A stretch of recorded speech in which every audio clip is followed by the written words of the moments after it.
You've just been selected for the Raised Bed Training Academy. And today, as your soil sensei, I'm gonna take you from being a level 1 raised bed gardening grasshopper to a level 6 raised bed gardening guru. Each level will be more advanced and complex than the previous level, but with that, it's also going to be what unlocks those bounty and harvests that you've been dreaming of. So, young grasshopper, let's begin our quest with level 1, establishing your soil foundation. And just like building a house, if we don't have a great foundation, then really everything after that doesn't really matter. So the first thing to do is put down 2 to 3 layers of cardboard. This is going to block any weeds or grass from growing into your new raised bed environment. And if you've got bad tree roots like me, consider putting down cement pavers at the base to completely block these roots. The water's still able to drain totally fine, and this helped me get a harvest of thousands of tomatoes last year. Next, assemble your raised beds. And I used to use wood as my material of choice, but I got sick and tired of having to replace them every year, and lumber was getting super expensive. So now I'm using metal raised beds from Sprout Box, and they're all 17 inches tall. And the next thing to do is to fill the base of your bed with twigs, sticks, branches, leaves, really any organic matter that's just going to continue breaking down over the years ahead. This is called the hugelkultur method. It's free, it fills up space, and over time, it's just going to break down into really nice compost right within your bed. But then we're faced with the most challenging question in level 1, which is what soil blend do we use to fill the bed up with? And to provide context and hopefully save you a whole bunch of time, a few years ago, I set up 3 raised beds and kept everything the exact same. The only difference was that I utilized a different soil in each of those beds. The first bed was 100% compost as a no-dig, no-till environment. The second bed was 75% compost and 25% vermiculite, which is a blend that I've been playing around with but had never tested. And the third bed was 50% compost, rototilled into 50% of my native soil, which for me is primarily sand. I'll include links to all those experiment videos down in the description of this video, but to save you a little bit more time, the hands down best performing soil blend was 75% compost and 25% vermiculite. So to create this, simply grab 3 parts compost and 1 part vermiculite. Either mix them up in a wheelbarrow or even just directly in the raised bed and continue filling up your bed, building your foundation until you have about 1 inch left in the bed. That's exactly what I did with this raised bed right here, and as you can see, the garlic is absolutely thriving. And if you want to go deeper into this particular level, I've got a video down in the description that is all focused on just establishing a new raised bed. And with that, you've completed level 1 of establishing your soil foundation. But what's going to happen is as these plants grow, they're going to pull all the nutrients out of that soil, whereby it would be empty if we were to plant into it for this upcoming season. So level 2 is to rejuvenate your soil each season. So I want to plant into both of these raised beds later today, but at the moment there's 2 problems that I'm currently facing. The first is we still have all these overwintered plants from last season. So the first thing I'm going to do is simply pull them out.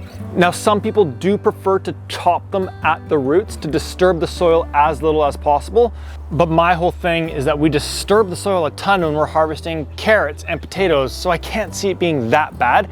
And secondly, I want to plant into this bed today, so I need to get all those roots cleared out so the new crops have a really great growing medium to be planted into.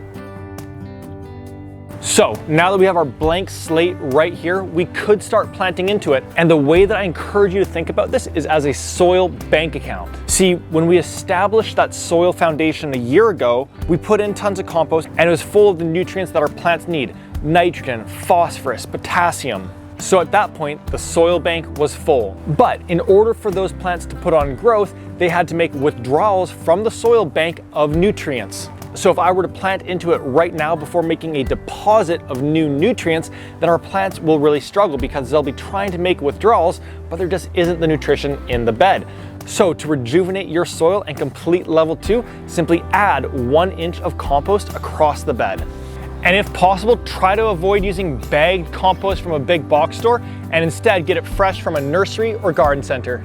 And you might be wondering, should you dig it in or potentially even rototill it into your soil? And because you did such a great job in level 1 of establishing a soil foundation, we actually don't want to disturb the soil at all. So all you need to do is just rake it evenly across the bed until it's all spread out. And then one totally optional thing that I like to do is actually take a piece of plywood, put it onto the soil, and then just walk around on it to gently compact the soil. Because it was just compost that we were adding, the particle size is very large, so we don't need to worry about compaction at all. And I just find this makes it a little bit easier to transplant into, which we're gonna do in just a second. And with that, you've completed level 2 of basic training, and level 3 is actually the final one of the basic or beginner tips. Once we get to level 4, it starts getting much more advanced. So for level 3, it's when and how to add organic fertilizer. So for any larger crops that we're transplanting, think tomatoes, zucchinis, squashes, cucumbers, we're gonna wait to add organic fertilizer until we transplant them into the garden.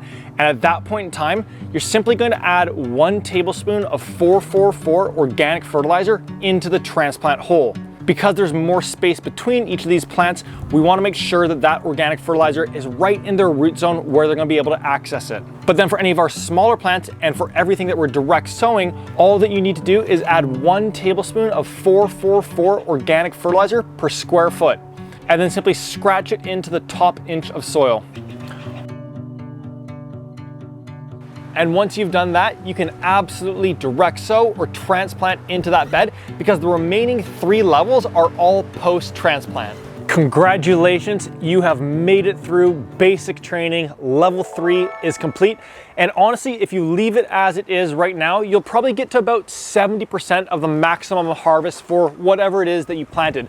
But in order to unlock that remaining 30%, we need to move on to level 4, which is easily the most complex and advanced out of all of them. But just before we get into that level, I want to introduce you to the sponsor of today's video, none other than Sproutbox. See, 2 years ago, I knew I needed to start replacing my rotting wooden raised beds with metal ones. And you know I love an experiment, so I tested 3 different brands, and I absolutely fell in love with these Sproutbox raised garden beds. As you saw in level 1, they're super easy to assemble. Each one takes less than 15 minutes to stand up. Second, they're completely modular, so however big or small your space is, they'll fit in perfectly. And third, perhaps most importantly, their quality.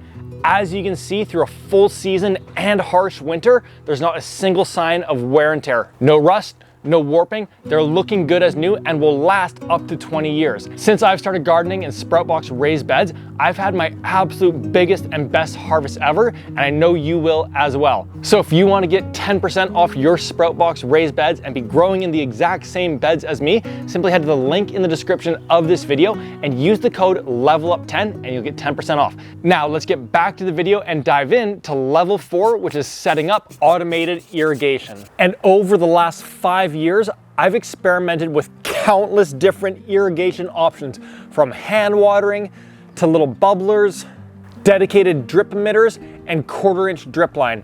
And as soon as I made 3 changes, I started getting amazing results and absolutely loving using 1/4-inch drip line. Now, before going through those 3 changes, I first want to show you how the water gets all the way over to the bed. So of course, here's my house faucet.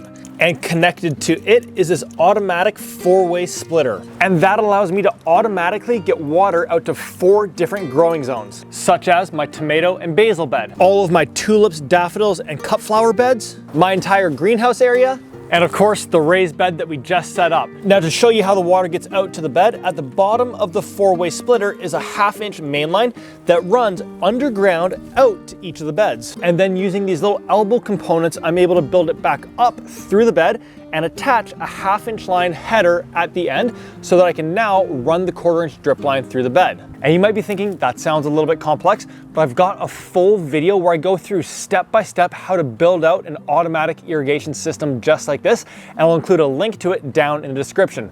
Now, connected to this 1/2-inch main line at the end of the bed is where I start to connect my 1/4-inch feeder line. And like I said, I've got 3 golden rules for utilizing 1/4-inch drip line and getting great results. The first is always choose one that has emitters every 6 inches. A lot of options only have an emitter every 12 inches, but having one every 6 inches ensures the water's really evenly spaced throughout the bed. The second golden rule is to never make them more than 8 feet in length. By keeping them a little bit shorter, the pressure on each emitter stays high and you get really nice even watering throughout the bed. And third, I add a new one every 6 inches. So this does mean that there's quite a few lines in the bed, but once again, it ensures really great even distribution of water. Now I'm certain that I just lost the vast majority of you, but if you're still with me, you have now passed level 4 and we're down to our final 2 levels. And level 5 is actually a pretty easy one that makes a surprisingly large difference. So level 5 is to cover with a mulch. So for this, you could use shredded leaves, cocoa husks, wood chips, but my personal favorite option that you see throughout my garden is garden straw. And all you need to do is put down 1 to 2 inches across the entire raised bed. This is something I started experimenting with last year and have absolutely fallen in love with. It significantly decreased the amount of weeding that I need to do. It massively decreases the amount of water that I need to use, which is especially important in the middle of the summer when there could be water droughts. And third, it helps regulate the temperature so it doesn't get as hot or cold, which supposedly helps plants grow better. I was a little bit skeptical about that one, but last year I grew carrots with garden straw and without. When it came time to harvest, those that did not receive garden straw had an average weight of 40.8 grams per carrot, which is still great. But those that did receive the garden straw had an average weight of 54.5 grams per carrot, which is a 33% increase in yield. And I saw very similar results for tomatoes that I planted with garden straw and without. For the plants that did not receive any garden straw, they yielded a total of 372 cherry tomatoes. But those that were covered with garden straw had a total yield of 459 cherry tomatoes, which in that instance is a 23% increase. So it might not look like much right now, but take a look at how well the onions grew in this exact same bed last year, as well as other crops like the carrots that I harvested utilizing these exact same steps. And with that complete, you've now made it to the final level that I can take you to, and it's a really fun one. It's the point where you get into the game where you're able to start making modifications. So level 6 is to modify your raised bed. And what you can see here is I've taken my tomato trellis and literally built it directly into my raised bed, utilizing the bolt holes that came already punched into the metal sheets. All that I did was swapped out the existing bolts for some new 2-inch ones so I could secure it directly into the bed. And why this makes such a huge difference is because it exponentially increases the number of feet that we're able to grow in by going vertically, right? We can now take 1 square foot that we'd plant a tomato into, but we're now going 8 square feet higher up. So it allows us to get way more harvest and bounty off of our plants. And yes, I've got a whole video on how to build this modification directly into your raised bed. I'll include a link to it down in the description of this video. And now right next door to the tomato modification, as you can see here, I've got 2 different hoop houses that I've modified and built onto both of these raised beds. And this is something that I'm actively experimenting with right now. And the rationale for it is by putting this cover over top, it's trapping the warm air inside early in the season right now. And as a result, it's basically doubling the temperature in there, making it way easier for the plants to grow. But on the flip side, because it isn't a clear cover, it does cut about 30% of the sunlight out. So that's why I'm experimenting with it right now, but the early results are very promising. And with that, you have made it, you have completed level 6, and I have 100% confidence that if you utilize those tips, you're gonna have incredible success and an incredible harvest this season. If you enjoyed this video, then go ahead and subscribe to the channel so you don't miss any of the experiments I have planned coming up. And in the meantime, you might enjoy this video right here.